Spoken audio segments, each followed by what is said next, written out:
Next method से यदि हम इसको करते हैं तो वो किस तरीके से होगा, नेक्स्ट मेथड से आप कर सकते हो। तो इसमें क्या होगा, ओपनिंग स्टॉक प्लस परचेज जो कि मुझे पता नहीं है, और क्लोजिंग स्टॉक। ओपनिंग स्टॉक आपका 10,000 पड़ता है, क्लोजिंग स्टॉक 15,000 पता है, बट परचेज पता नहीं है। सो डैट परचेज पता चल जाएगा, मुझे आ जाएगा इनकम एंड एक्सपेंडिचर में कितना आएगा। अब मैं क्या बनाऊंगा, क्रेडिटर फॉर स्टेशनरी अकाउंट बनाऊंगा। क्रेडिटर फॉर स्टेशनरी में देखो, पहले ओपनिंग क्रेडिटर कितना है, ओपनिंग क्रेडिटर लायबिलिटी है, तो ब्रॉट डाउन कैरेट डाउन में आ जाएगा 25,000। और आपका एडवांस का कितना है, एडवांस ब्रॉट डाउन आपका 15,000, और एडवांस कैरेट डाउन आपका आ जाएगा 18,000। और आपका जितना पेमेंट किए, अमाउंट कितना पेमेंट किए थे आपने 180, तो आपका यहाँ बाय परचेज करके बच जाएगा। तो कितना परचेज बच रहा है एक बार चेक करते हैं। परचेज आपका आएगा 15,000 प्लस 1,80,000 प्लस 25,000 माइनस 20,000, 15,000 प्लस 1,80,000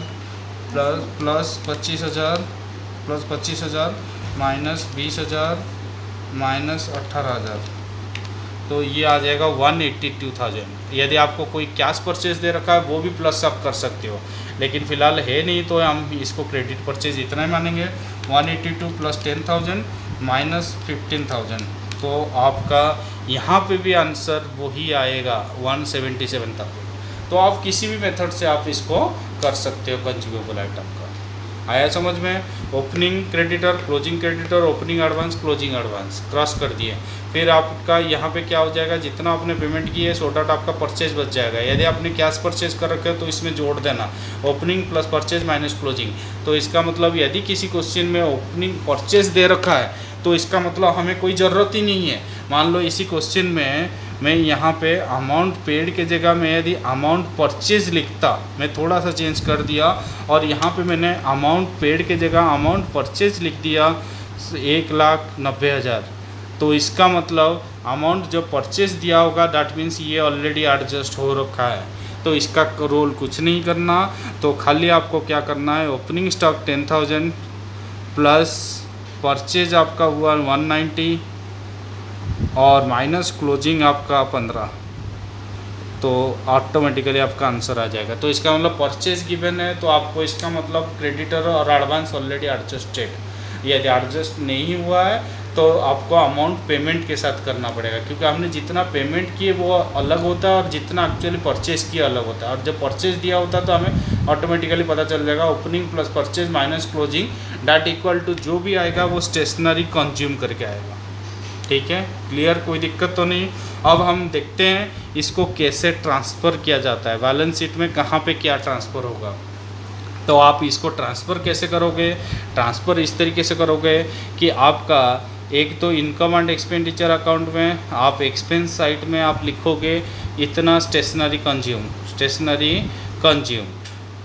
और उसके बैलेंस शीट जो बनाओगे आप, बैलेंस शीट में ये आपका लायबिलिटी साइड असेट, तो आपका असेट में क्या आ जाएगा, ये आपका ओपनिंग बैलेंस शीट है मान लो, तो स्टॉक ऑफ स्टेशनरी, एक तो स्टॉक ऑफ स्टेशनरी आएगा और एडवांस स्टेशनरी भी आएगा, एडवांस स्टेशनरी और क्रेडिटर फॉर स्टेशनरी, और ये सब ओपनिंग बैलेंस वाला आएगा। ओपनिंग स्टॉक, ओपनिंग एडवांस और ओपनिंग क्रेडिटर। और उसी तरीके से जब आप बैलेंस शीट क्लोजिंग वाला बनाओगे तो क्लोजिंग में भी ऐसे ही ट्रांसफ़र करोगे, stock of stationery, advance stock, advance stationery और क्रेडिटर। लेकिन इसमें कौन सा वाला आएगा, इसमें करंट ईयर वाला आएगा। तो ट्रांसफ़र बड़ा आसान है, ट्रांसफ़र में कुछ नहीं करना। जो स्टेशनरी कंज्यूम हुआ फाइनल रिजल्ट वो यहाँ पे आएगा, opening stock opening advance asset में आएगा और क्लोजिंग क्रेडिटर वाला लायबिलिटी में आएगा। ठीक है, कोई प्रॉब्लम तो नहीं। अब एक पॉइंट रह गया लास्ट, बाकी और कोई है नहीं इसमें, लास्ट पॉइंट रह गया, यदि हमें कोई फिक्स्ड एसेट बनाते हैं तो उसका क्या रोल रहता है। फिक्स्ड एसेट आप देखोगे, फिक्स्ड एसेट में कोई भी फिक्स्ड एसेट अकाउंट यदि हम बनाते हैं तो फिक्स्ड एसेट कैसे बनेगा, ओपनिंग क्लोजिंग। तो देखो आपने जैसे डेप्रिसिएशन में पढ़े थे, मान लो 1 अप्रैल को एसेट है, 1 अक्टूबर को बेच दिया गया, तो बेच दिया गया तो by bank, by depreciation, by P&L loss. ठीक है, कुछ पार्ट बेच दिया गया और कुछ पार्ट रह गया तो उसके ऊपर 31 मार्च को फिर डेप्रीसिएशन लगेगा, by depreciation and by carry down. तो ये आपने ऑलरेडी 11th में पढ़ चुके हो। तो फिक्स्ड एसेट अकाउंट ऐसे बनेगा। मान लो एक क्वेश्चन में दे रहा हूँ 1/4/18 को मशीन बैलेंस था, हमारे पास मशीन था मान लो 1 लाख का था, और 1 अक्टूबर को हमने सोल्ड कर दिए, क्या कर दिए, मशीन जिसका बुक वैल्यू था 1/4/18 को मान लो 30,000 हमने उसको सोल्ड कर दिए 18,000 में सोल्ड कर दिए। तो डेप्रीसिएशन आपका 10% पर annum WDV। तो इस केस में देखो कैसे करा जाए। तो आपका जो ब्रॉड डाउन है, ब्रॉड डाउन कितना है, ओपनिंग 1 लाख, आपका कितने में सोल्ड किए, 18,000। डेप्रीसिएशन कितना लगा होगा भाई, आपका यहाँ 20,000 वाला मशीन, कितने वाला मशीन, 30,000 वाला मशीन बेचा गया और 70,000, तो ये आपको 30,000 वाला मशीन सोल्ड हुआ। तो 30,000 के ऊपर 1,500 रुपये डेप्रीसिएशन लगा होगा, क्योंकि 3,000 होता है तो आपका 1,500।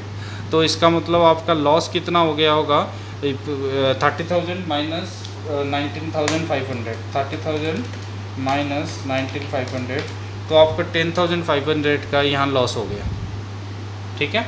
और जो बाकी 70,000 का रहा तो उनके ऊपर डिप्रिसिएशन आपका 7,000 लग जाएगा, 10% पर आनम के हिसाब से है, तो 70 माइनस 7 तो 63,000। मेरा कहना है कि चलो ये तो आप ऑलरेडी नॉन अकाउंट है, आप बना सकते हो, बट इनकम एंड एक्सपेंडिचर में इसका क्या यूज होगा, इनकम एंड एक्सपेंडिचर में आपका इसका यूज होगा, आप देखोगे इसका यूज क्या होगा। इनकम एंड एक्सपेंडिचर अकाउंट में आपका जो डेप्रीसिएशन है वो डेप्रीसिएशन कितना हो गया, एक तो 1,500 सोल्ड मशीन के लिए और जो रिमेनिंग मशीन 7,000, तो 7,000 प्लस 1,500 तो 8,500 रुपये आपका डेप्रीसिएशन इनकम एंड एक्सपेंडिचर में एक्सपेंस साइड आएगा। और आपको लॉस हुआ तो वो लॉस भी आपका 10,500 लॉस भी आएगा। तो इसी तरीके से यदि कोई एसेट दे रखा है और वो एसेट बीच में बेचा गया है या जो भी डेप्रीसिएशन लगा, तो दो चीज़ आता है, एक डेप्रीसिएशन लॉस, यदि प्रॉफिट होता, बाई चांस इसमें प्रॉफिट होता तो वो इनकम में चला जाता, ठीक है, कोई प्रॉब्लम तो नहीं। तो ये था इसमें एनपीओ का कॉन्सेप्ट। तो मैं दो पार्ट में इसको ये कराऊंगा। पहला पार्ट में मैंने आपको पूरा कॉन्सेप्ट वहाँ तक बता दिया, आप इसको देखो और कुछ क्वेश्चंस में दे दूंगा, उस क्वेश्चन को भी आपको करना है, या फिर आपके पास बुक पड़ा है तो आप इसका टॉपिक जो छोटा छोटा टॉपिक है उसको क्वेश्चन कर सकते हो, ठीक है। Thank you.